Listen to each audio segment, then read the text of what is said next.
నమస్తే, welcome to our channel. Vivek Atreya కాంబినేషన్లో బాలయ్య చేయబోయే సినిమా అనౌన్స్మెంట్ వచ్చేసింది. ఆ సినిమా విశేషాలు ఏంటో మన సీనియర్ జర్నలిస్ట్ హేమసుందర్ గారితో మాట్లాడే ప్రయత్నం చేద్దాం. సార్ నమస్కారం.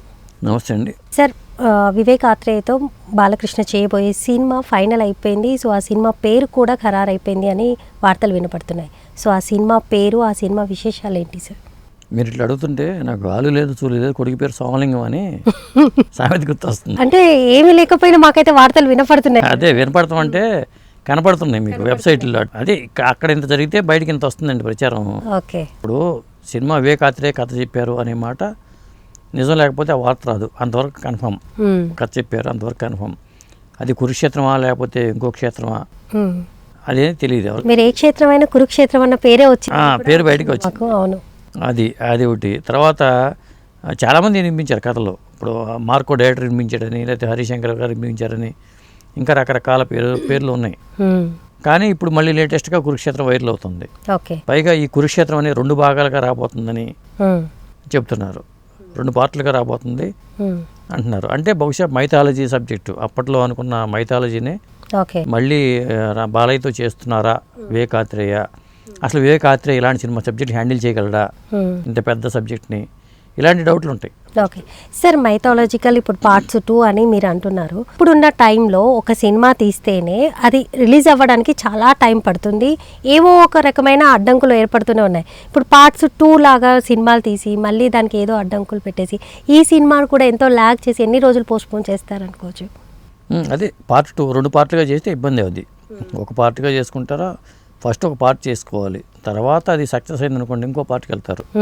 అది పార్ట్ 1 or 2 పక్కన పెడితే కురుక్షేత్రం అనే సినిమా గురించి మనం మాట్లాడుతాం. మీరు అన్న సామెత దానికే వర్తిస్తుంది. అదే ఇప్పుడు కురుక్షేత్రం అంటున్నారు కాబట్టి మైథాలజీని కురుక్షేత్రంగా చేసుకుంటే బాగానే ఉంటుంది. అప్పుడు ప్యాన్ ఇండియా సినిమా అవుతుంది. ఎందుకంటే ఈ మధ్యకాలంలో పురాణాలు మళ్ళీ వస్తున్నాయి. మహావతార నరసింహ ఉంది, అది భక్త ప్రహ్లాదుడి కథ.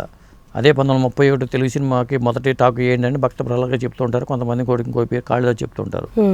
భక్త ప్రహ్లాద్ అనేక రకాలుగా వచ్చింది. రోజీరమణ గారు చేసిన యశ్వరంగారు గారు భక్త ప్రహ్లాద్ చూసాం, అనేక రకాలుగా వచ్చింది. మహావతార నరసింహన్ మొన్న ఈ మధ్యలో వచ్చి యానిమేషన్ పెద్ద హిట్ అయింది. కాబట్టి పురాణాలు మళ్ళీ చేసినా చూస్తారు. రామాయణం వచ్చింది, వాళ్ళ టీజర్ వచ్చింది హనుమత్ జయంతి సందర్భంగా, అద్భుతమైన రెస్పాన్స్ వస్తుంది. మరి మనం నటులు లేరా అంటే మరి అద్భుతంగానే ఉన్నాడు, అతను కూడా బాగా కనిపిస్తున్నాడు. ఇప్పుడు మరి కురుక్షేత్రం అనే సినిమా చేస్తున్నారు అనుకోండి. రామారావు గారు పురాణ పాత్రలో చేసిన రామారావు గారు చేశారు అప్పట్లో. మళ్ళీ ఆ పాత్రలు చేయగలిగే సత్తా బాలయ్యకే ఉంది. ఉన్నప్పుడు బాలయ్యతో కురుక్షేత్రం చేస్తే తప్పేంటి? అదొక ఫస్ట్ పాయింట్. ఎందుకంటే ఆ సత్తా ఉన్న డిక్షన్, డైలాగ్ డిక్షన్ అన్నీ ఉన్న నటుడు ఎవరంటే బాలయ్య. మరి బాలయ్య సినిమా చేస్తే ఇందులో మరి మిగతా పాత్రలు ఎవరెవరు ఉంటారు అది కూడా క్వశ్చన్ మార్క్ అనుకుందాం. అప్పుడు శ్రీకృష్ణుడు ఎవరు ఉంటారు? బాలయ్యకి అసలు ఏ పాత్ర ఇస్తారు కురుక్షేత్రం చేస్తే? మైథాలజీ అనుకుంటే బాలయ్య అర్జునుడు చేస్తారు అనుకుందాం. బాలయ్యని అర్జునుడు చేస్తే శ్రీకృష్ణుడు ఎవరు అన్నప్పుడు శ్రీకృష్ణుడు ఏతో తీసుకొచ్చి ఎన్టీ రామారావు గారిని శ్రీకృష్ణుడు గాను ఆయన రథం తోలుతుంటే బాలయ్య వెనక యుద్ధం చేసినట్టుగాను చేస్తారా ఏతో? అప్పుడు ఒక ఇంట్రెస్ట్ ఏర్పడుతుంది, ఈ ప్రాజెక్ట్ మీద ఒక ఇంట్రెస్ట్ ఏర్పడుతుంది. ఖచ్చితంగా చేస్తే బాలయ్య చేయాలి.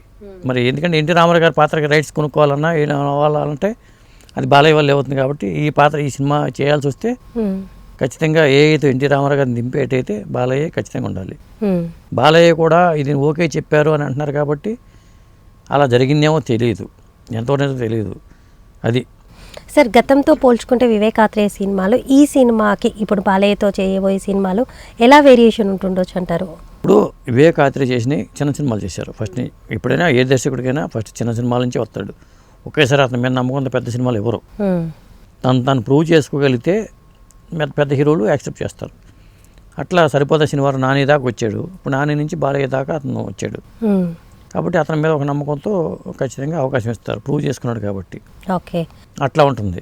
ఇక కురుక్షేత్రం అనే టైటిల్ విషయానికి వచ్చేసరికి గతంలో దానవీర సూరకర్ణ ఎన్టీ రామారావు గారు చేస్తే ఆ రామారావు గారి మీద పోటీగా కృష్ణ గారు కురుక్షేత్రం అనే సినిమా చేశారు అప్పట్లో. అది కురుక్షేత్రం, అది మైథాలజీ సబ్జెక్టు అప్పట్లో. ఆ కురుక్షేత్రం పెద్దగా ఆడలేదు, అసలు ఏం ఆడలేదు అనుకోవాలి చెప్పాలంటే. ఎందుకంటే దానవీర సూరకర్ణకి వచ్చింది పేరు వచ్చింది, కానీ ఆ కురుక్షేత్రం పేరు రాలా. మంచి ఎఫర్ట్ పెట్టారు అక్కడ, ఖర్చుకి ఎక్కడ వెనకాడకుండా చేశారు అప్పుడు కురుక్షేత్రాన్ని. అలా తర్వాత కలియుగ కురుక్షేత్రం, కలియుగ మహాభారతం ఇవి చాలా వచ్చినాయి. ఈ మామూలుగా ఈ నిజ జీవితంలో జరిగే పాత్రల ద్వారా. ఇప్పుడు ఇంతకీ బాలయ్య చేయబోయే కురుక్షేత్రం ఏ తరహా కురుక్షేత్రం అనేది కూడా క్లారిటీ లేదు. ఓకే. అందువల్ల ఈ టైటిల్స్ అవి చెప్పాల్సి వస్తుంది. కాబట్టి కురుక్షేత్రం ఉందా లేదా అనేది అన్నది అఫీషియల్గా మైత్రి మూవీస్ వాళ్ళు లేకపోతే బాలయ్య బాబు తరపున ఎవరైనా చెప్పడము అఫీషియల్గా వస్తే తప్ప నిర్మాతలు కూడా ఎవరు బయటకు రివీల్ చేయరు కూడా. సో మైత్రి మూవీస్ బ్యానర్ పైన అని అంటే సో భారీ బడ్జెట్తో కూడుకున్న సినిమానే అనుకో. మైథాలజీ చేసుకునేది భారీ బడ్జెట్ అవుతుంది, పాన్ ఇండియా సినిమా అవుతుంది. అప్పుడు ఒక బాలయ్యతోనే అవదుగా. ఇప్పుడు అటు పక్క నుంచి కర్ణుడు కావాలి, మరి ఇవన్నీ ఆల్రెడీ కల్కి 2లో మహాభారతం ఒక 20 నిమిషాల ఎపిసోడ్ ఉంటుందన్నారు. కురుక్షేత్రం అదే కురుక్షేత్రం. ఓకే. అక్కడ కురుక్షేత్రానికి ఇక్కడ కురుక్షేత్రానికి తేడా చూపించాలి. అనేక మంది పాత్రలు కావాల్సి వస్తుంది. చేయగలిగే నటీనట్లు ఉన్నారా? అప్పుడు ఏం చేయాలి? బాలీవుడ్, హాలీవుడ్, లేకపోతే మలయాళం ఇండస్ట్రీ, కన్నడ ఇండస్ట్రీ, తమిళ ఇండస్ట్రీని పట్టుకు రావాల్సిందే. పెద్ద టాస్క్ అది. కాబట్టి ఈ కురుక్షేత్రం ఎలాంటి కురుక్షేత్రం? సినిమా కురుక్షేత్రం అని పెట్టడం వల్ల ఇంత మాట్లాడాల్సి వస్తుంది. నిజంగా మైథాలజీలో పౌరాణికాల నుంచి తీసుకునే కురుక్షేత్రం అవుతుందా, లేదా ఈ కురుక్షేత్రం ఏదో మసాలా సినిమా అవుతుందా? అంటే ఈ జనరేషన్కి పౌరాణిక సినిమాలు అవసరం అంటారా సార్ ఇప్పుడు? ఎందుకంటే ఇప్పుడు రామాయణం, మహాభారతం, కల్కి, ఇవన్నీ వారణాసి, ఈ టైప్ ఆఫ్ సినిమాలు చూసుకుంటే ఎక్కువ మటుకు మహాభారతం, రామాయణం అంటే పౌరాణికంగానే చేస్తున్నారు డైరెక్టర్స్. ఇప్పుడు కురుక్షేత్రం అని అంటున్నారు. మీరు ఒకవేళ ఆయన తీయబోతే మైథాలికల్గా, సో ఇప్పుడు ఇలాంటి ఈ జనరేషన్కి ఈ పౌరాణిక కంపల్సరీగా అవసరమే. ఇప్పుడు వచ్చే జనరేషన్ వాళ్ళకి మెసేజ్ తెలియాలి, వాట్ ఈజ్ వాట్ అనేది తెలియాలి కదా.